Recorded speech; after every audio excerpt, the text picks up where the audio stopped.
Be ready, start. Learned Counsel for the District Cooperative Banks, however, submitted that the Reserve Bank of India must assure that the entire amount offered by the district cooperative banks for exchange after due verification in the form of demonetized notes will be duly replaced by commensurate amount of legal tender notes contemporaneously. The learned Attorney General, on instructions, submitted that the policy of replacement of legal tender notes as applicable to public sector banks and other banks will be applied even in the case of district cooperative banks for exchange of demonetized currency with the legal tender currency. We accept the assurance given by the learned Attorney General in this behalf.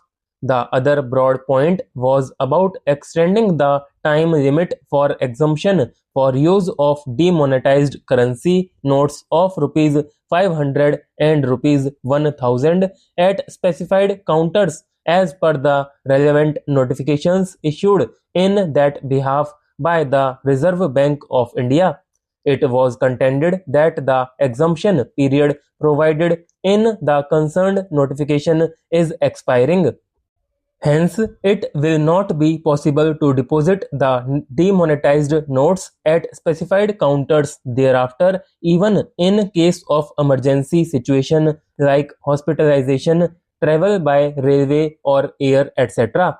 In our opinion, whether the exemption period should be extended or not must be best left to the judgment of the government of the day, with a hope that the government will be responsive and sensitive to the problems encountered by the common man. Accordingly, we decline to issue any interim direction to the government in the matter of extending the period of exemption and leave it open to the government to take appropriate decision in that behalf as may be advised. The other serious grievance made by the petitioners is about the denial of right to withdraw the prescribed amount of rupees 24,000 per week per account holder in spite of notification issued by the Reserve Bank of India permitting such withdrawal. It was submitted that if the government has issued such notification after due consideration, it is obliged to ensure that its commitment made under the said notification is implemented without any exception. The ground reality, however, contends learned counsel is that the banks are refusing to pay full amount of rupees 24,000 per account holder per week on the ground of non-availability of enough volume of legal tender currency.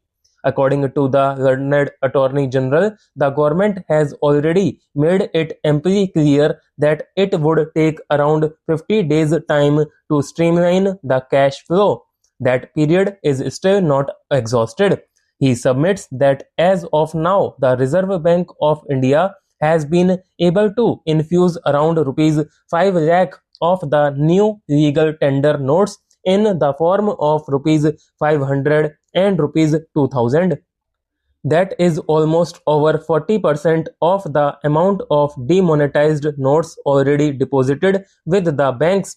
Further, the authorities are working to the best of their ability to diffuse the crisis of cash flow situation by printing new notes.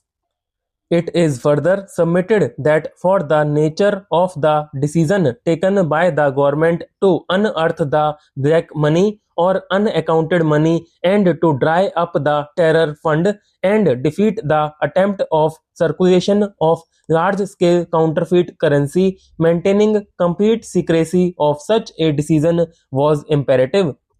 For that reason, new currency notes could not be printed well in advance. He submits that the old demonetized notes will be replaced by new legal tender notes in the form of rupees 500 and rupees 2000 progressively at right earnest.